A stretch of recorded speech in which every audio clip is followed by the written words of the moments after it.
And coming to you, Harrison, in five, four, three, two.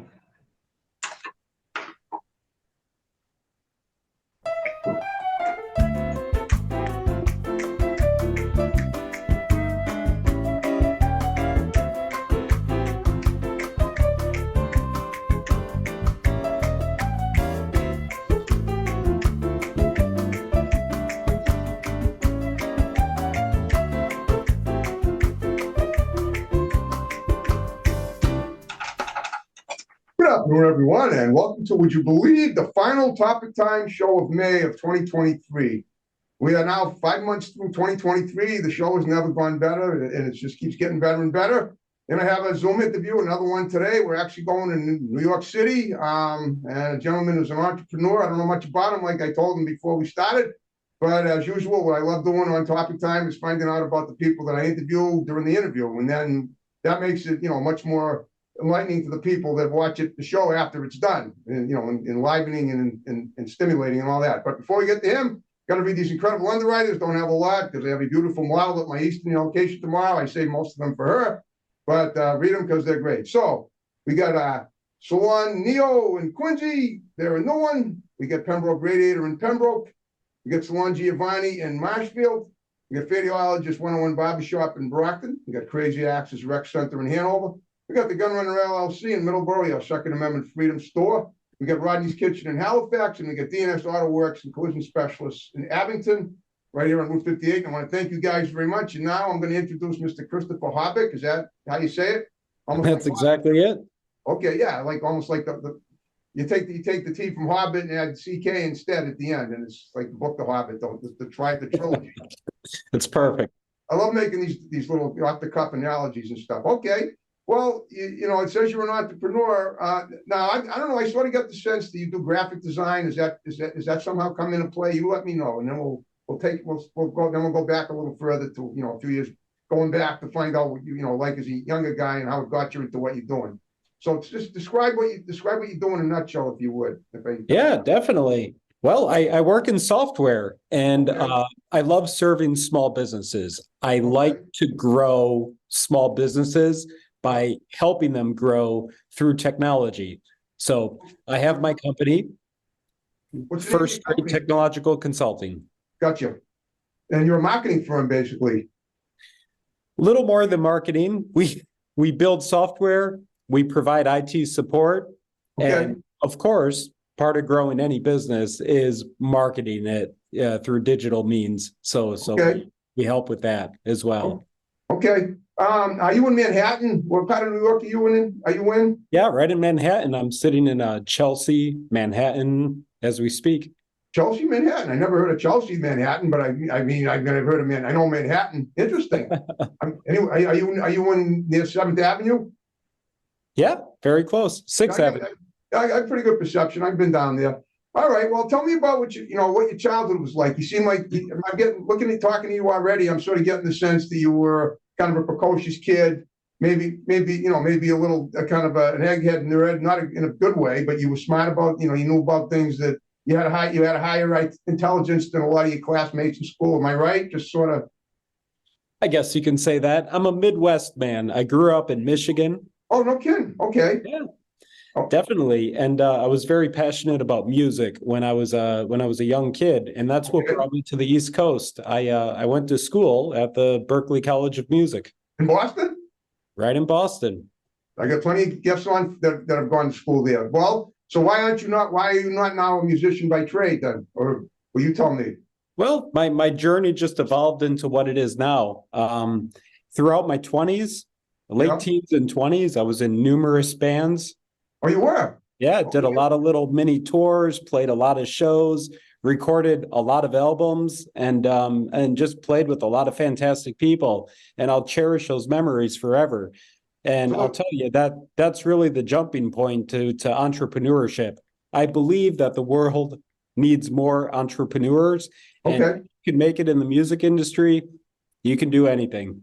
Never really thought of it like that, but I love music, and so it's interesting because, based on what you just told me, most of the people especially the musicians that I interview, they start out with a lot of different bands too, and then next thing they know, they find one they're good with, they're happy with, and they stay with it. You see, that's the amazing thing about life. Life takes all kinds of weird turns. It takes different turns for all of us. And in your case, you felt that as great as music was, your calling was not to just be a musician. Your calling was to spread the joy of entrepreneurship, I guess, and that's basically what you're doing. That is what you're doing. 100%. Okay. Well, how long ago did you found your company? The company was founded in 2016. So 7 years ago. Yeah, but before that, I had many other entrepreneur ventures. I was a landlord for the better part of a decade. Okay. I was very active with Airbnb. I sold services on Amazon. I gotta hold up a second. Airbnb isn't that like a company for video games? No, Airbnb is where you can rent your home to guests. Oh, really? I did not know. You rent your home? You mean? Yeah, you can rent apartments, rent homes. If you own a piece of property, you can rent it just like a hotel. Okay, you're talking about real estate then. Yeah. Okay, I didn't know that. Yeah. Okay. Well, these are things we learn as we go. Okay, so you nurtured people in real estate, and you worked for other. I guess you worked for other people for a cluster of years, and until you decided to found your own company in 2016. Is that right? That's exactly right. I started out by working with a lot of different platforms. So I sold services on Amazon. I rented properties on Airbnb. I rented cars on Turo. I did many, many different things. But as I got more refined and more experienced, I said, I don't want to be reliant on a platform. I want to have my own business that I'm in complete 100% control of, because I started to develop a specific vision.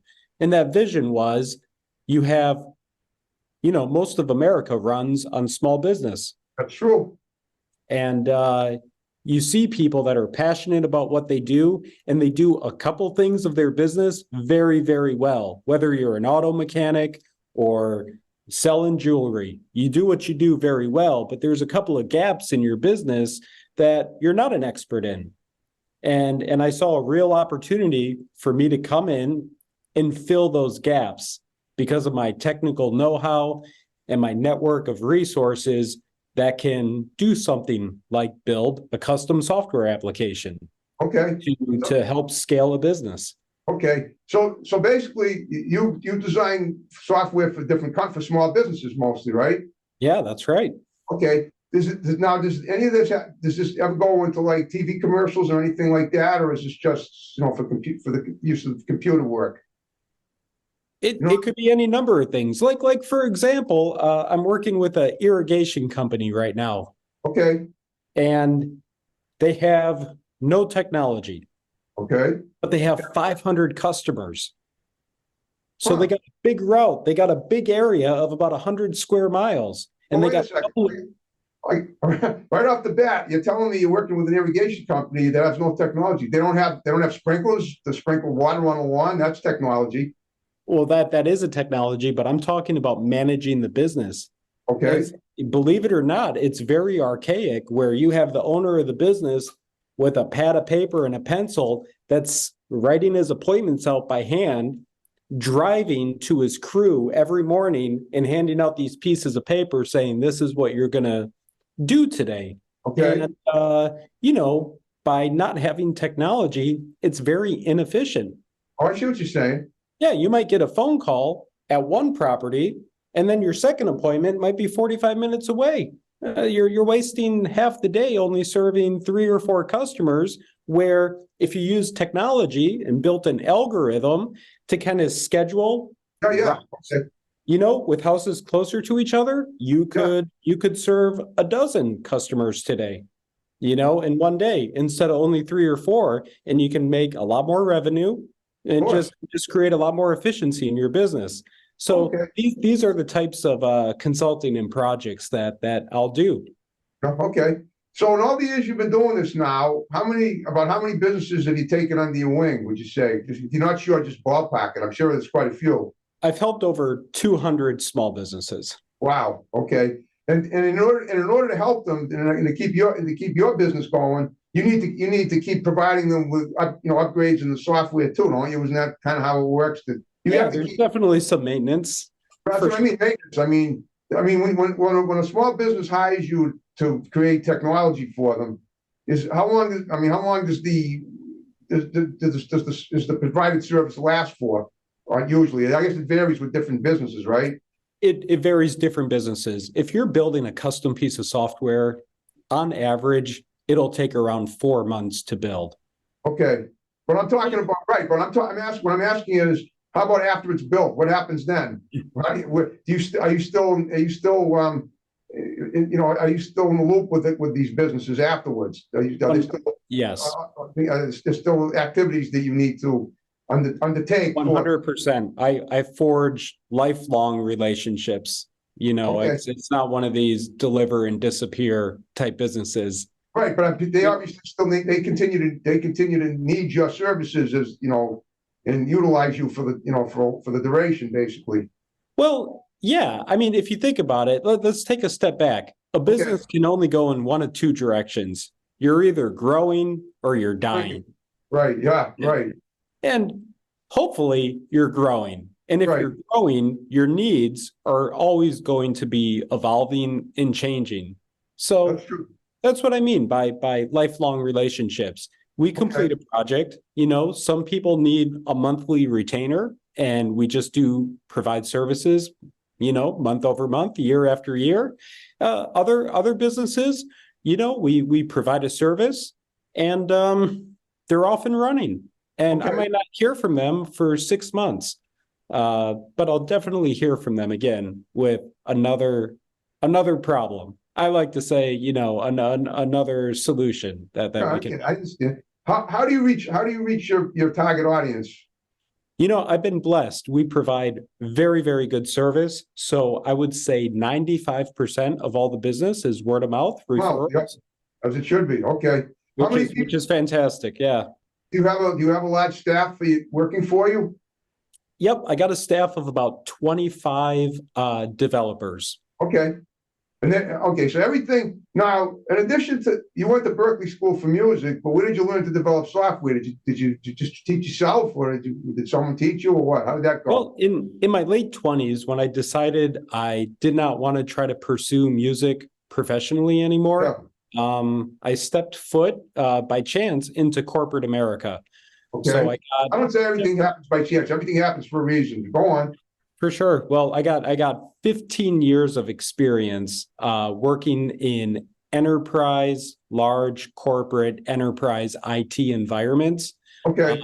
And I was just very lucky to step into some management positions. So I learned both the technical skills of the business as well as the management side of managing budgets, leadership skills, managing people, and that's it. And just grinding through sheer experience. And I love education. I'm reading on average at least a book a week, and a lot of it. What kind of books do you like to read?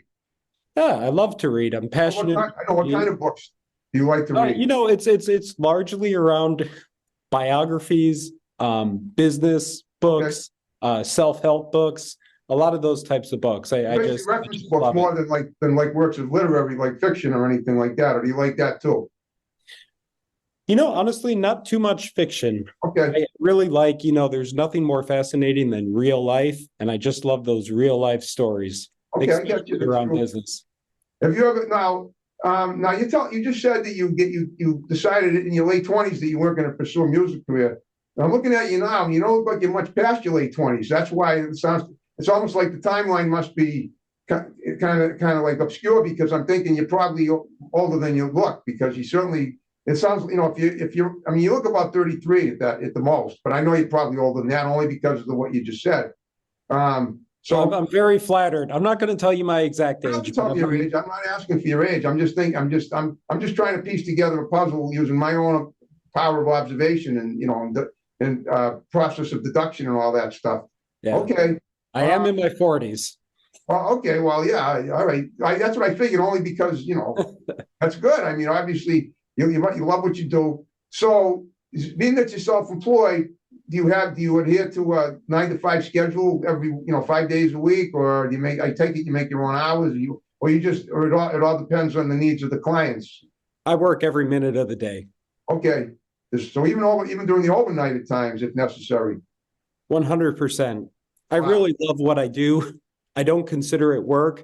Right, okay, In recent years, I try to reserve Sundays as just a relax and recharge day.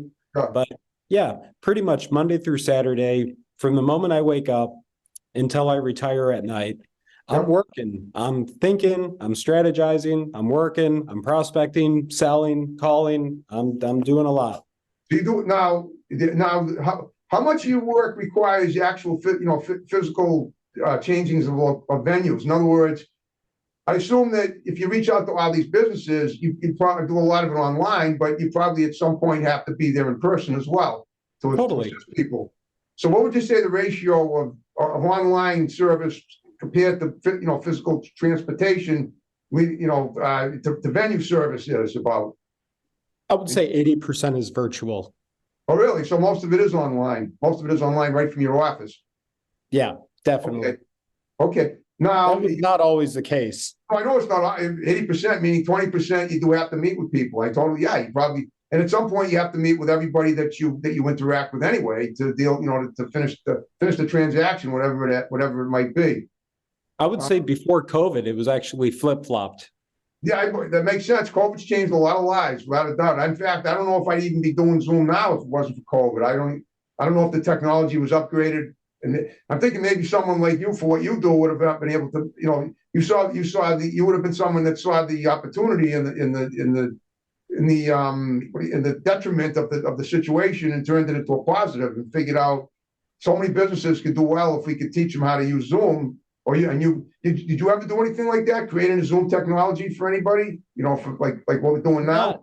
Not a Zoom technology, but I definitely that was how I served during COVID. Was I helped hundreds of not businesses but individuals get set up with Zoom free of charge. Right. Now, is there any connection between your musical background and your work today? I would say, I'm told quite often that I'm creative, more creative than my competitors in the industry, which Wow. I think that's my big differentiating factor when it comes to something like designing a piece of software. There's a lot of developers out there, a lot of very talented developers that can build incredible things. But here's the thing.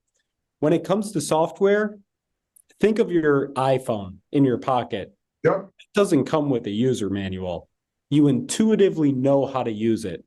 That's You true. turn it on, you kind of just intuitively know how to turn up the volume, how to open an app, how to get back to the home screen. Whether you're a 70-year-old or a 13-year-old, you just know how to do it. That is UX design. And that is a gift in itself.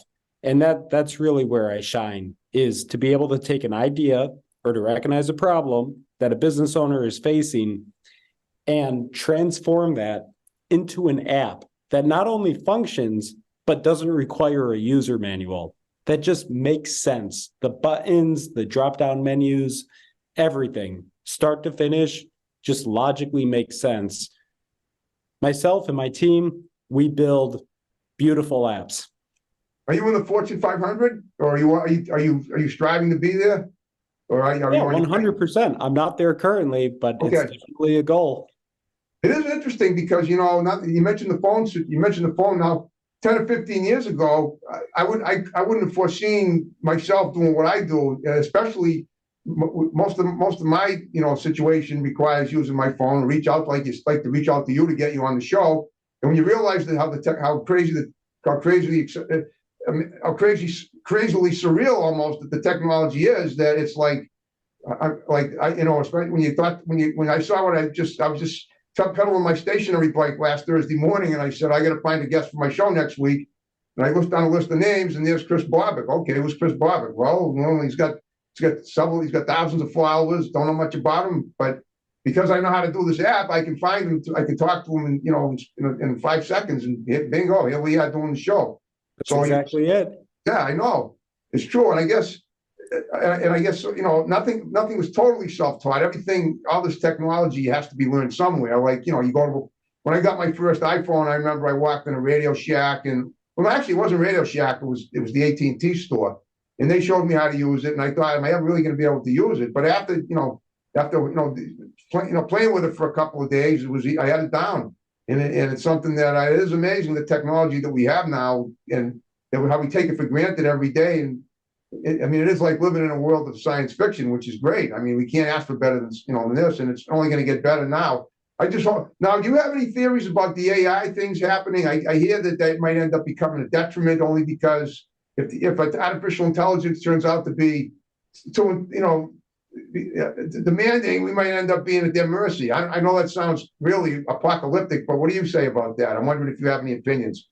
Yeah, I don't think apocalyptic. It's undoubtedly a disruptor, and it's going to fundamentally change the whole world.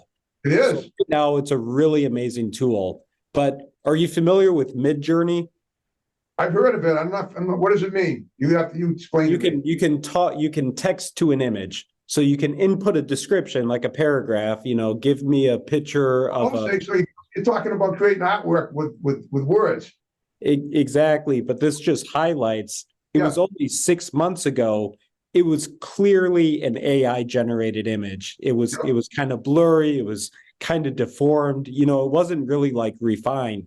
And just 6 months later, you cannot tell the difference between an AI generated image and an actual portrait photograph of a real person.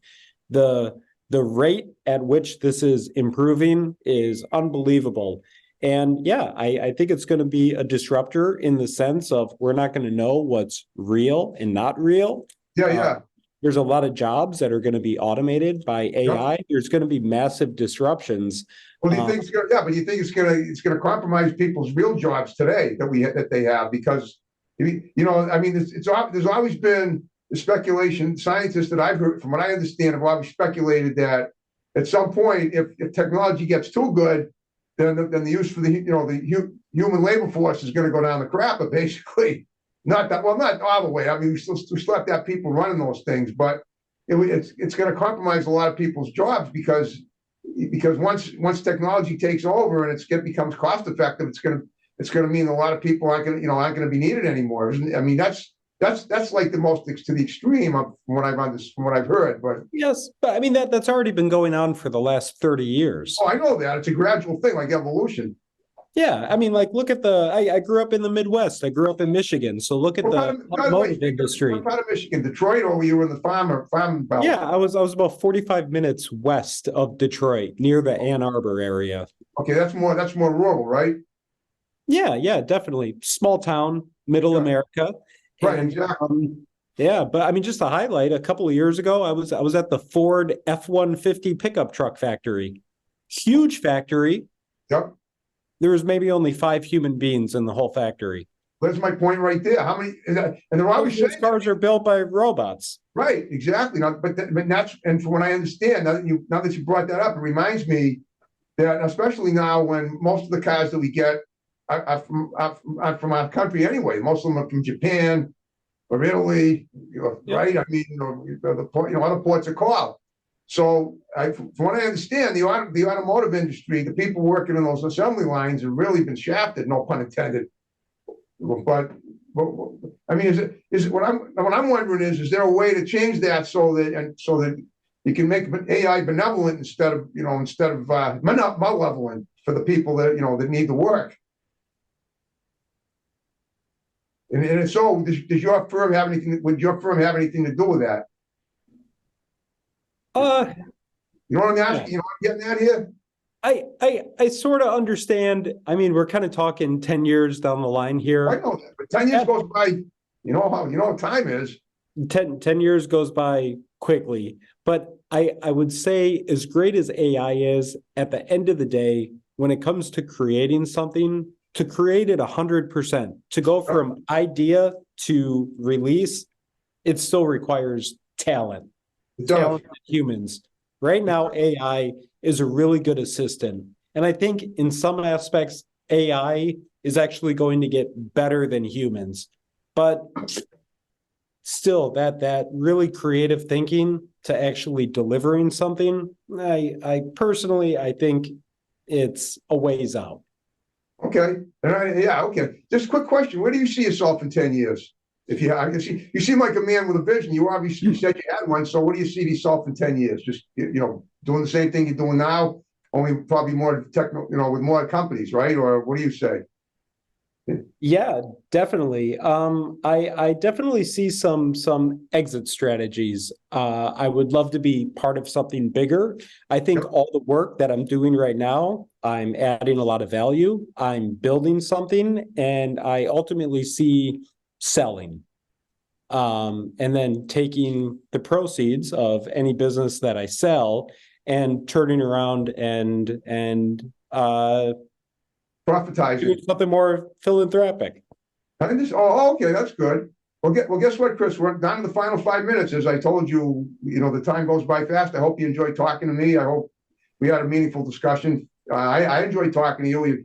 You're a fascinating guy. A lot of the stuff that you told me is it's definitely inspirational at the very least, and it's also makes me think that I'm important doing what I do too. Yeah, definitely. It's been a pleasure. What's that? I said it was a pleasure talking. Okay. All right. So here's like I said, what I want you to do is look at your image there and give shouts out to a few people that are going to see the show, condense them, and then we'll wrap it up with my music the way we began it, my snapping and all that. All right. Well, I want to give a special shout out, as always, to my mom and dad. Thank you for your continuous support. I want to thank my team at First Rate Technological Consulting. One thing we didn't talk about is I just released an app called Trust Blocks. Okay. It allows you to organize your digital life and plan for your digital legacy. And the whole team that was involved in making that a reality, I want to give a really special shout out for that. Okay. And just again, thank you for the time.